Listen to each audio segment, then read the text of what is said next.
let me get to this story. I did want to talk to A.J. Hinch about the World Series, but since I saw the story, I have to bring it up to him. A.J. Hinch denied a published report, TMZ, that he was involved in a heated altercation at the team's hotel after Game 1 of the World Series in Los Angeles. He called this story some nonsense and ridiculous. TMZ, citing unnamed sources, said that A.J. began yelling and cursing in the middle of a bar, but there was a baseball source speaking on the condition of anonymity, said the fans at the bar were disrespectful to the women in the Astros traveling party. The unruly patrons were asked to leave the bar. Astros security people called the police after fans made threats on their way out the door. There was no mention of A.J. Hinch's role in that report. But in fact, I appreciate the manager coming on. A.J. Hinch joins us now. One question about it, A.J. Clear up what happened at the hotel, and then we'll move on. Yeah, I mean, it's a non-story. I think the fabrications that can get out for, whether it's Twitter clicks or attention-grabbing headlines is unfortunate in our sport. So it's, laughable, comical, ridiculous, whatever word you want to put next to it, but it was a non-event.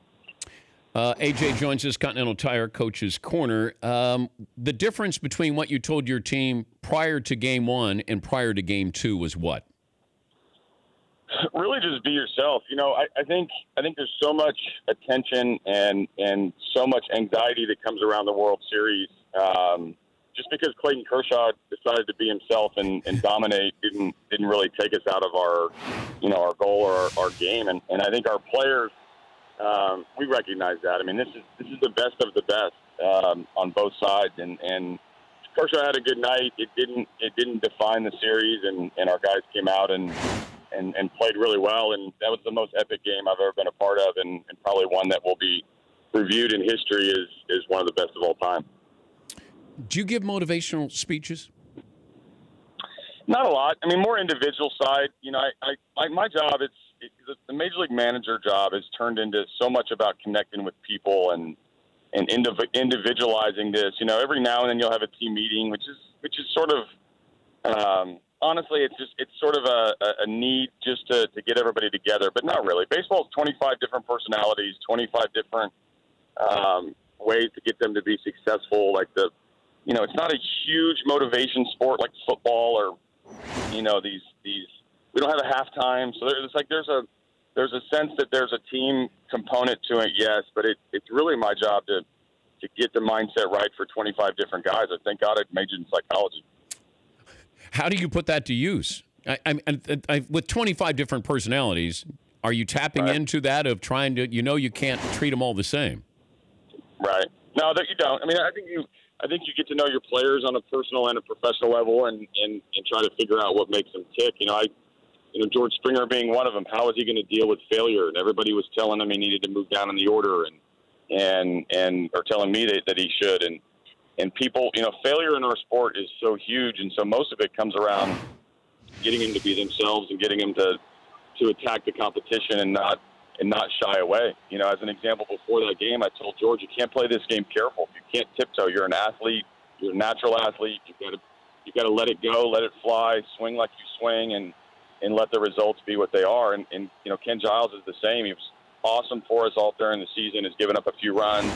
And the attention around the World Series brings this tension that he's never had to pitch with before. So they're different personalities. Some guys need a pat on the back. Some guys need a kick in the rear. Some guys need a cup of coffee, and some guys need maybe a different coach, whether it's Alex Cora or Gary Pettis or Brent Strom or any of my coaches that go and can connect personally with these guys.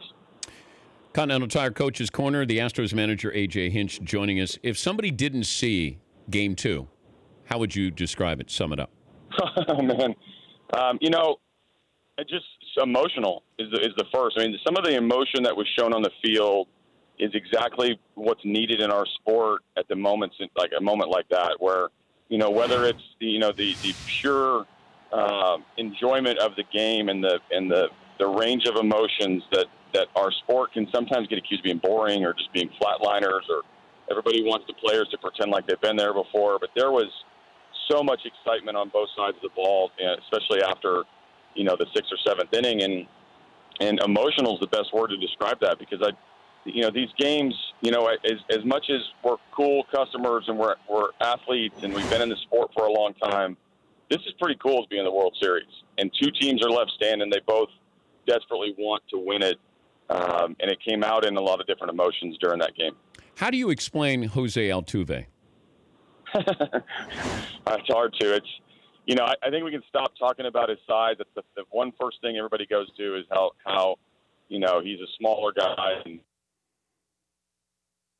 pound for pound one of the best players in the game because of his skills and his work and his attention and to see him get some national coverage and we get to see it every day. We get a little spoiled and everybody's going to check mark the box that he's going to get 200 hits next year and potentially be the MVP again if he gets the award this year. And I think for us, we can take a step back and see what he's doing on a long-term scale, and he's putting up numbers that are simply not done. When you look at what happened with the hurricane in Houston and sort of what was and now what is, can you put it into words to this audience what it was like that you witnessed at that time?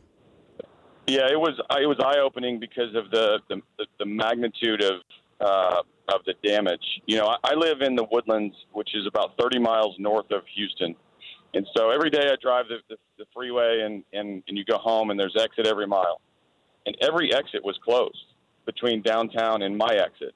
And that we're 30 miles north of the city, which is probably 60 miles north of Galveston, which is where the ocean kind of hits us. And so think about the distance in the land that had to be covered with the water, multiple feet high throughout our city. And I think that magnitude, when we flew in, we flew over the coast coming from Tampa after we were relocated for a few days. We were going to get reconnected with our families. That was the day that Justin Verlander arrived. Like, there was so much going into that day.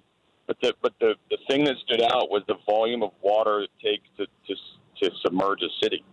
And the people that are affected by this are still affected. We're a couple months removed from it, but it's still, being rebuilt, and people are still out of their house, and schools are still closed that were ruined by the water, and that the magnitude in the city, in one of the biggest cities that's unknown. We're one of the biggest markets in the country, and the volume of water was unreal. J.J. Watt's done an unbelievable job raising over $30 million. He throws out the first pitch tonight. What position would J.J. Watt play? Really wherever he wanted to. He's a big dude.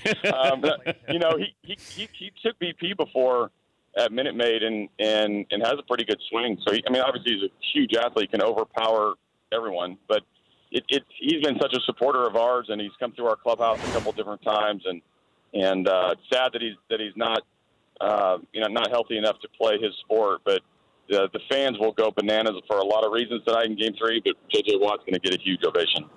We got Clayton Kershaw next hour. Anything you want me to ask him?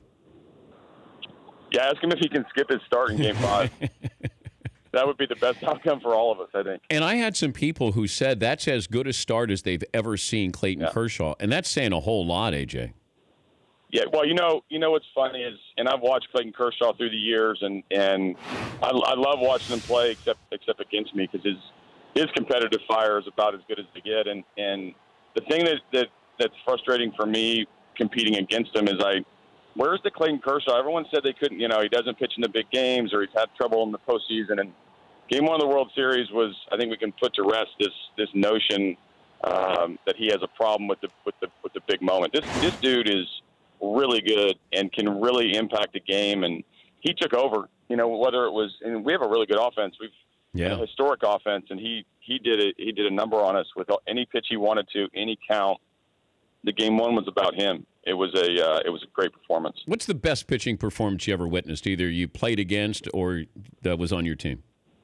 Yeah, this one will rank right up there because of the stage. Yeah. The World Series, Game 1, Dodger Stadium. The buzz that was around the matchup with Dallas Keuchel, one of our guys that can hold his own. And I think that's gonna, just because of the stage, it's gonna rank right up there. I've been around, no hitters and a near perfect game I almost caught with Kenny Rogers in back in the day. But Game 1 of the World Series and that type of performance, striking out a team that doesn't strike out, it's going to be hard to top that one.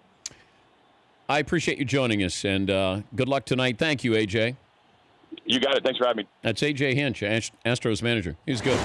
That was a good interview. I appreciate him coming on because I thought maybe he might duck out because he didn't want to address the TMZ story. Coach's Corner brought to you by Continental Tire. From sun to rain to snow and everything in between, Continental Tire is engineered to tire for what you do. Extraordinary performance and reliability, putting confidence into driving. For more information, location of a dealer near you, visit ContinentalTire.com. Continental Tire for what you do. For more Dan Patrick Show, tune to Audience Channel 239 on DirecTV or download the Dan Patrick Show app.